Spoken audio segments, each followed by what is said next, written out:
Set to take over. They'll run. This is Jonathan Taylor. And he'll wind up with about 6, up past the 30 to the 31. Well, look there at his numbers on the ground a week ago.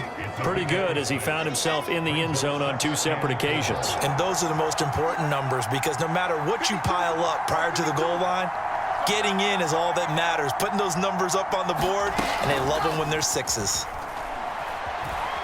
Being chased out left. Defensively here, you're facing a top 5 team in terms of points scored in the NFL. So when they're that high-powered, you've got to find a way to hold them under 20, because to me, that's the magic number. 20 points scored gives yourself you give yourself your best chance to win. So if they're up around 24, 28, 30, they could be in some trouble. And I think so, because then you turn it into a shootout, and that means your offense has to keep pace.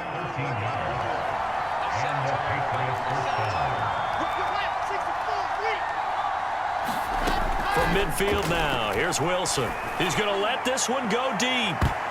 And it's a leaping effort, but it's knocked away and incomplete. 2nd and 10.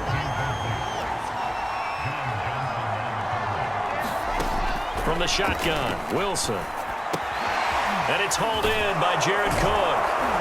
And he is tackled inside the 40, not quite to the 35. And there's a completion to the tight end. And look at the size of these players nowadays. At that spot, 6'4", 6'5", and up. A lot of guys used to be basketball players, somehow came back to football. And that's really good for the game of football. You're getting better athleticism, great hand-eye coordination, guys who know how to control their bodies when they run their routes. Again on 2nd and 10, it's Wilson. And Cook has it, left side. That'll leave them with a 3rd and 2 coming up. They got 8 yards there.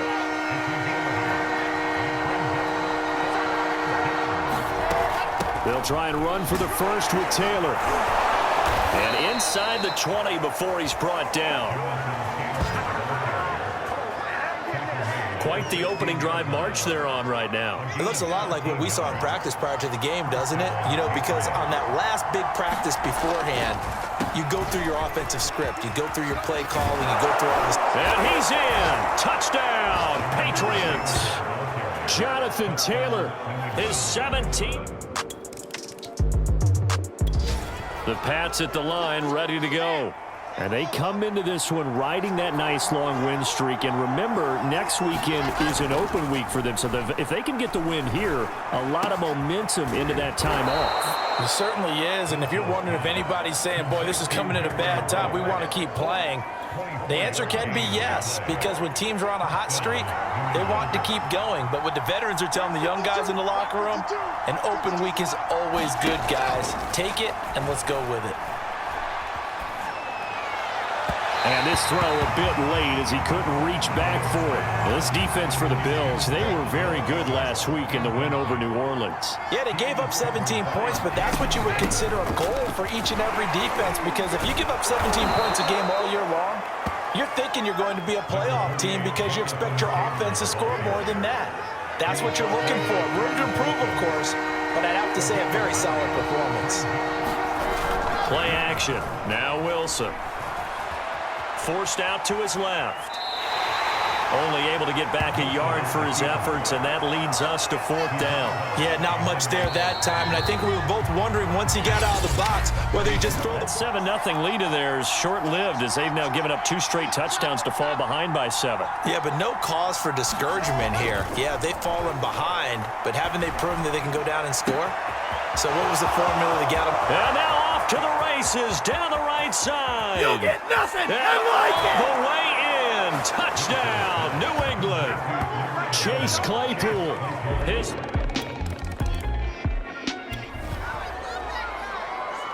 So the offense set to take the field here. They will have the football with less than a minute to go in the first half. Now Wilson down around his goal line. His throw incomplete.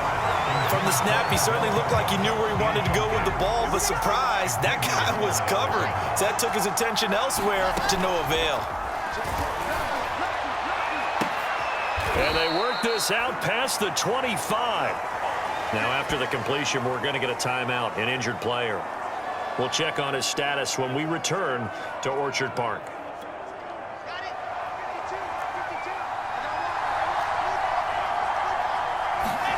Now Wilson on first down. Open man completes it to Claypool. And they work this well upfield across the 45.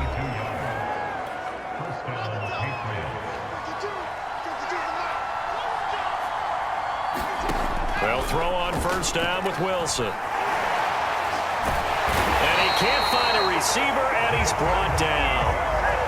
And they're going to speed things up here. After the sack on first down, Wilson. They'll set up the screen to Taylor. And he'll take this to ready to go. And they find themselves down on the scoreboard following the field goal a moment ago. And I think even though they trail in the game now, I would consider that a win for their defense, and that's probably what they're telling the offense when they get to the bench. Hey, the onus is on you guys now. Get back out there and get us the lead back. And all the way in. Touchdown, New England. It'll be a 1st and 10 coming up as this offense takes over possession of the football in the third quarter. A carry by Taylor to start the drive. And they get him down, but not before he takes it across the 40-yard line. The 71 yards for him on the ground now. He has been a tough man to bring down all night. One play has him up past the 40 already, and another 1st and 10. Wilson. He'll let it go deep for Beckham. And at the 7-yard line, the catch is made. Touchdown, Patriots. To go.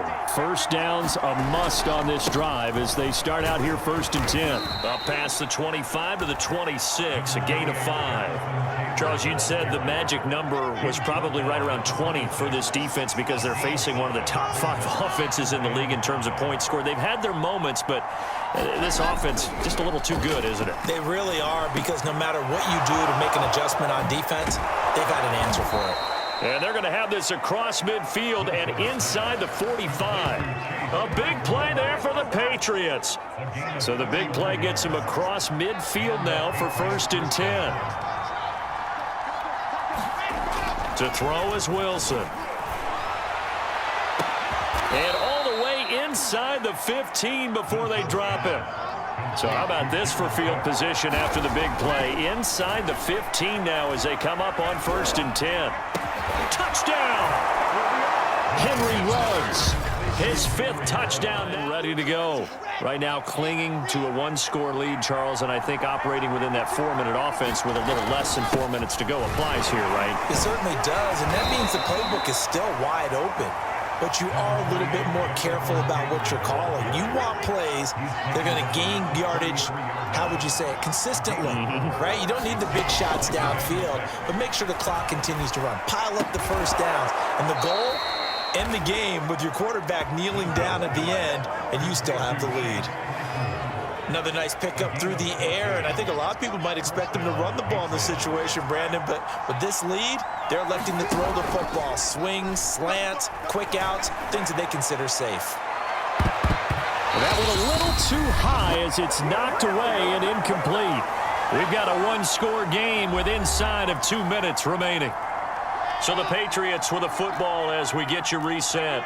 They've got a 2nd down now as they search for a way to get this one to the finish line. Wilson to throw. He completes it to Beckham. And all the way in. Touchdown, New England. Odell Beckham clicking in this one. A lot of points on the board. We'll see if that trend continues. They'll run on first down. Taylor. And brought down, but not before they're inside the 25. And not totally home free yet, but it's looking good as they come up 1st and 10. Wilson wants to throw it. And bringing it in right side here, Beckham. Touchdown, Patriots. In the final minute of the game in the 4th quarter as this offense gets ready to take over. On first down, it's Taylor. It was Jason Pierre-Paul who was able to get him down. Charles, why didn't they just take the knee there? You're asking the question that I'm asking as well, because we've seen a lot of football where coaches decide maybe they get a little greedy. I don't know if they're doing it for stats or for what reason. We've seen it happen in college. And how about in the NFL? The miracle at the Meadowlands. All they had to do was take a knee and the game was over. The Giants ran it one more time. Ball popped free. Philadelphia picks it up and wins the game. What year was that? 1978. I think it was in November.